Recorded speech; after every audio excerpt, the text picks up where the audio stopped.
Hello and welcome to episode 26 of the Epic Classroom Podcast. That's right, we have 26 episodes now. My name is Trevor Muir, and I have been a middle and high school teacher, as well as a teacher of future and current teachers, and I love a good story. And I love to explore ways to help students live out great stories and for educators to thrive in their own. That's what we talk about in this podcast. Whatever you teach or however you serve in schools, how can you lead a more impactful, dynamic, meaningful, and epic classroom?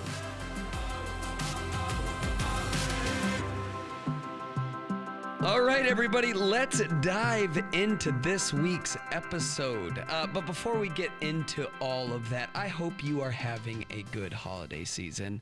I know this time of year can drudge up a lot of different types of feelings. As an educator, this might be the time of year where you're starting to rip your hair out a little bit, if you have any of it left, because maybe you've been through some Decembers before and that caused you to pull the follicles from your scalp, because a lot of that energy and excitement that you started the year with and that your students started the year with, maybe it's beginning to wane a little bit lately. Maybe everybody's getting a little tired, and maybe we're a little tired of being in school, and I bet you have some students who feel that way as well. And so we sometimes see a big uptick in negative behavior or off-task behavior, or some of that apathy that's been running rampant lately in students. Maybe that's been amplified lately as kids are looking forward to the break that approaches. They're looking forward to some of that freedom and time away from school and less work and less thinking and structure. And so you've got some kids who are really, really excited about that, and it's showing right now.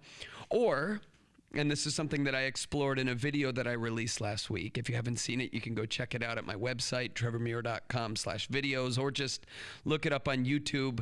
It's called Why Some Kids Hate Christmas. You might have other students who are not exactly looking forward to a couple weeks off from school, or not looking forward to being home at Christmas, because maybe that's not been a positive experience for them in the past. Maybe you've got kids who 2 weeks off of school means 2 weeks without regular meals, because they're used to getting their regular meals in school. Maybe 2 weeks off means no warm air. And if you live where I live in Michigan, warm air is really important, but some kids live in homes without working furnaces. Maybe you've got students who are dreading the feeling of being at home in a traumatic life and with traumatic family members, and all of that anxiety and pressure and the feeling of being away from the structure and discipline and the love and care of teachers and educators.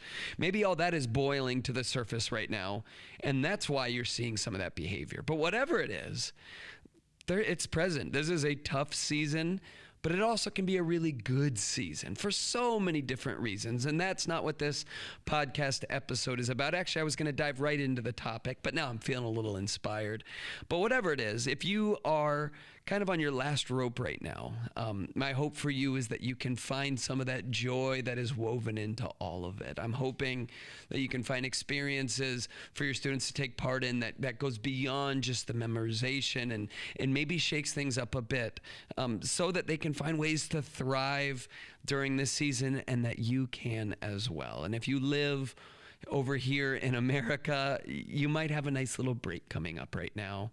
And if you live somewhere where you don't have Christmas break or holiday break coming up this time of year, I hope you can do the same thing as us American educators. I hope that you can find space to rest and reflect and not think about school and unplug a bit and not engage in the education world for an extended period of time, so that you can refill your cup, so that when you go back to school, whether that's after a long break or if that's after a weekend, when you return, maybe that cup that's now full again, because you've had a chance to recuperate, you've had a chance to do things that have nothing to do with being a teacher. Now all of a sudden that cup can overflow to your students. And so I just wanted to start off with a little reminder that it's hard to overflow from an empty cup. And I think a lot of us are experiencing empty cups right now.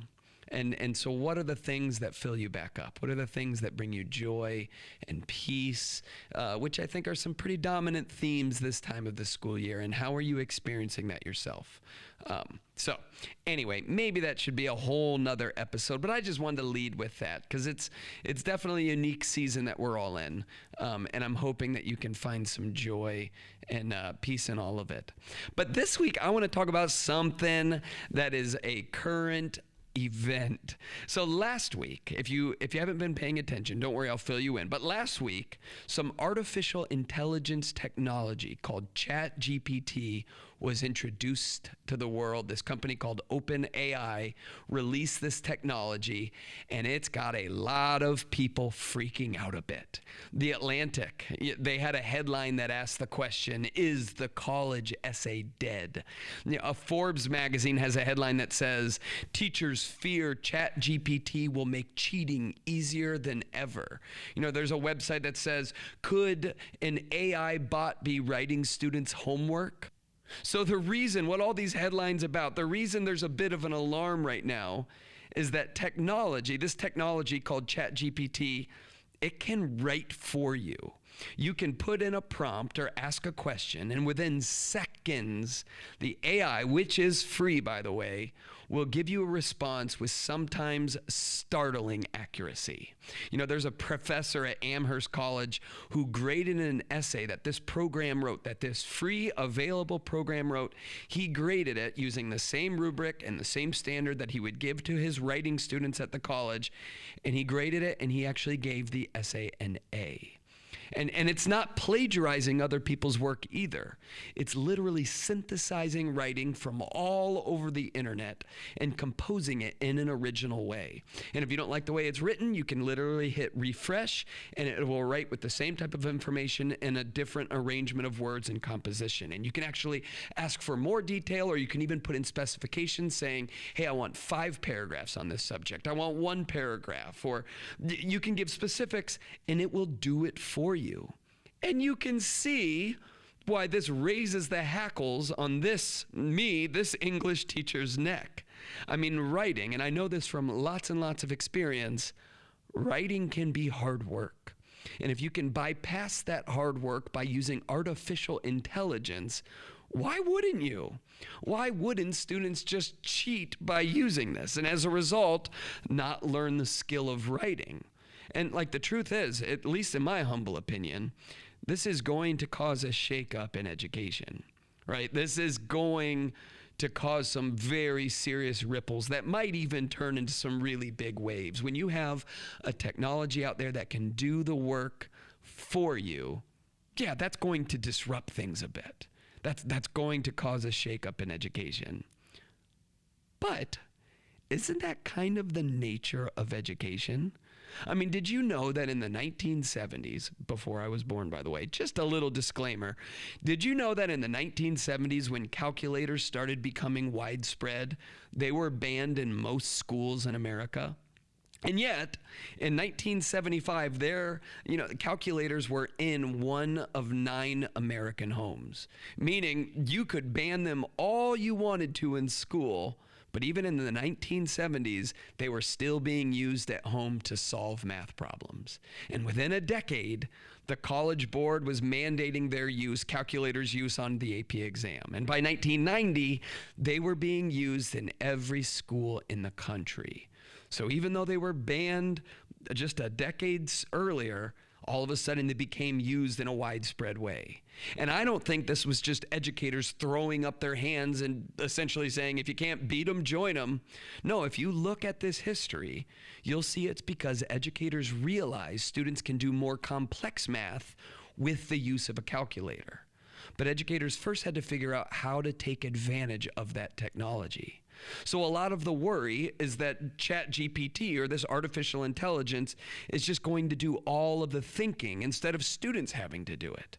Instead of doing the research and writing a thoughtful essay comparing the themes of Shakespeare and modern politics, students will just write that prompt into ChatGPT and it'll kick out a completely original essay on the topic.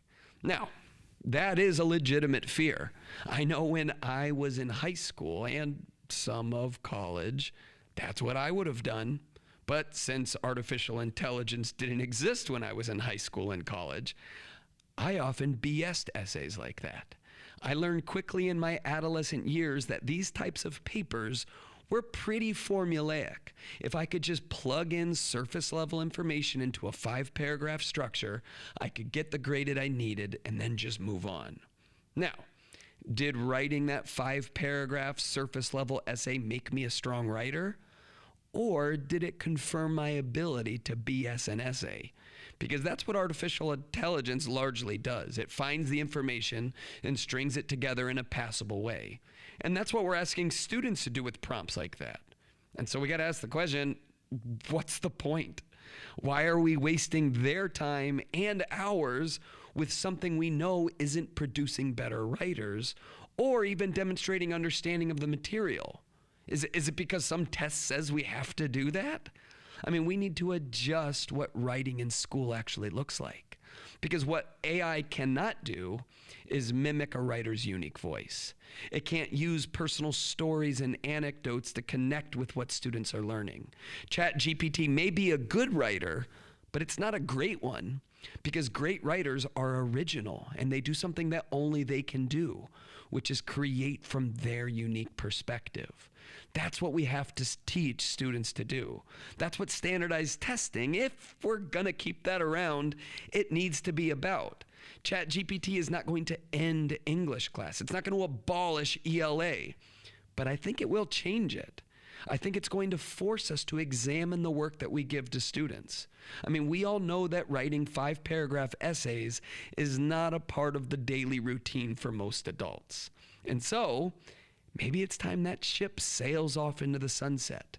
Maybe it's time we get rid of the formulaic writing that we often give to students from, middle school all the way through college, but then after college, never again. I mean, I'm a professional writer. I've written books. I write these podcast ideas. I write out outlines. I write blog articles. I write videos.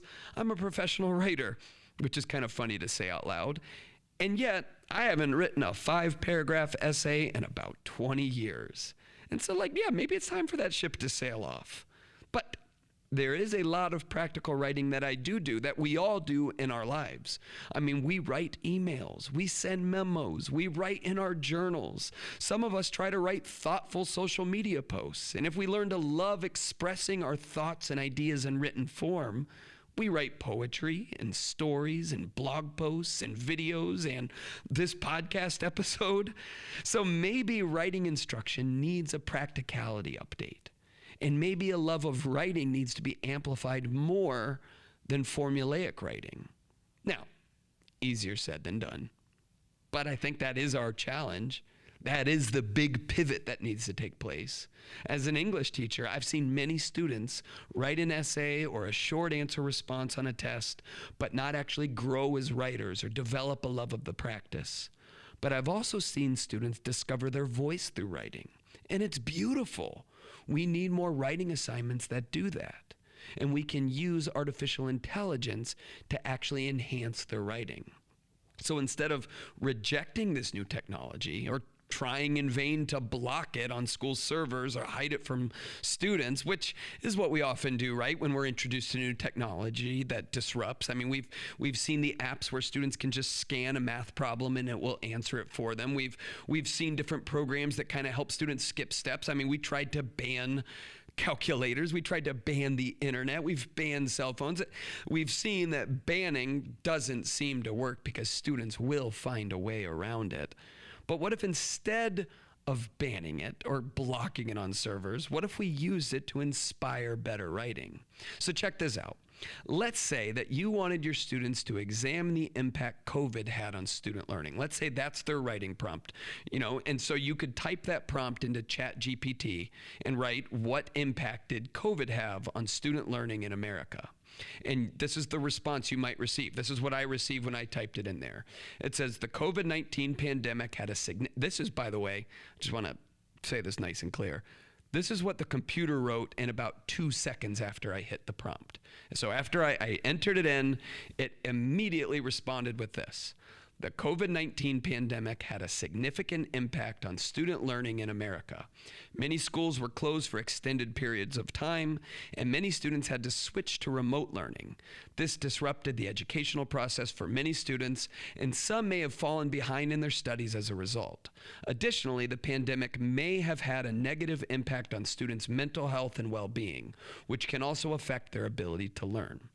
Okay, so two things. First, this response that it gave back to me, that ChatGPT gave back to me, is not very meaty, but it does have some strong key points, which is a starting point for writers.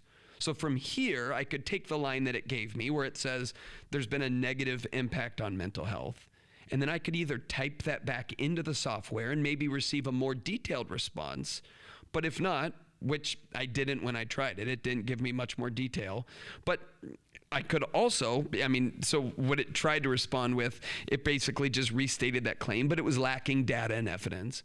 But then I could go and plug that into Google and do some reading and look at some journals and look at some data and look at some articles, and I could find the details that I was looking for.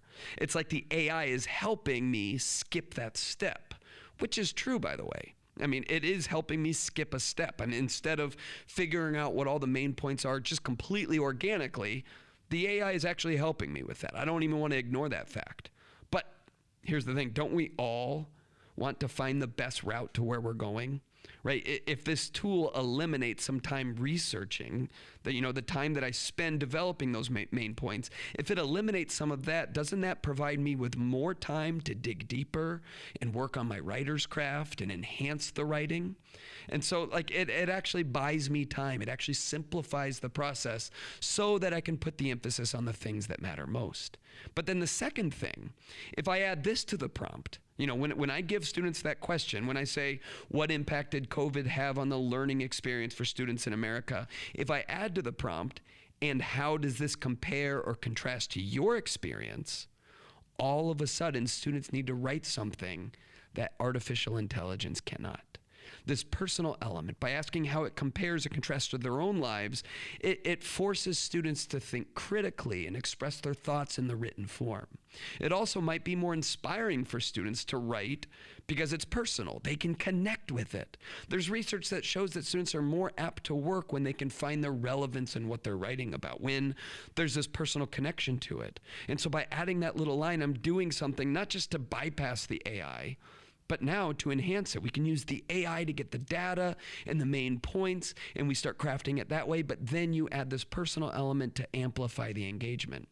And it might be also more pleasant for teachers to read and grade something like this because they're not reading the same paper and the same responses over and over again. Instead, they're getting to see nuance. They're getting to see personal perspectives. They're getting to read anecdotes and stories and opinions from students that connect to the main point of what everybody's learning.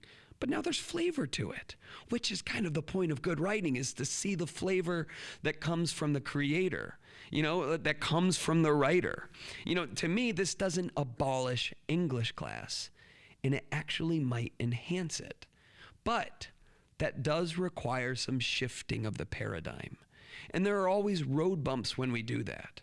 We might have to change the assignments we give to reflect this new reality. Oral exams where students have to verbally articulate their learning might need to replace some of those writing assignments. And educators will need to develop better rubrics for that to happen. Maybe we need to emphasize class discussion and teaching students how to talk to each other more about what they think and what they're learning, because, you can't use AI to do that. You can't use AI to show up in a class discussion and be able to articulate your thoughts and listen to others and add and adjust and move with other people. That's something that technology is unable to do. And maybe we need to emphasize that more rather than just the 5-paragraph essay, rather than that stock formulaic writing that doesn't actually get to the meat of good writing, And so instead of blocking this tool from students, maybe we need to teach students how to use it. How can it be a research tool? How can it assist in sparking ideas? How can AI be used to save time in some aspects of writing so that you can give more to other aspects of writing? Still use it to cheat or BS papers. But from a former school cheater and master BSer when I was in school, they were probably going to do that anyway. You know, when the printing press was invented in 1440, I'm guessing educators at that time had to pivot. When calculators started solving math problems by simply pressing buttons, educators had to pivot. When the internet was introduced, we all had to pivot. I remember in high school having to use a paper manual, to create in-text citations for my essays and in perfect MLA format. Now, you can go on EasyBib or ChatGPT, and it'll do it for you. And so you know what that means? We probably don't need those manuals anymore. In fact, I haven't seen one in a classroom in years because we pivoted. You know, there'll be some road bumps and changes that come from all of this, but educators are used to those. Again, it's in the nature of the work. But what doesn't change in education is its primary mission, which of course is to help students find success. Success as writers, success as thinkers, as problem solvers, success as people. So let's keep our eyes on the prize and use the tools and resources at our disposal to do so. So I'm gonna keep exploring this idea because I think there is a lot to it. And don't get me wrong, I think, like I said with the road bumps, it's not gonna be all positive. But evolution never is. There's always this learning curve, but I want to keep diving into it because I think this is going to get big. And I think as educators, we've got to find ways to get ahead of it.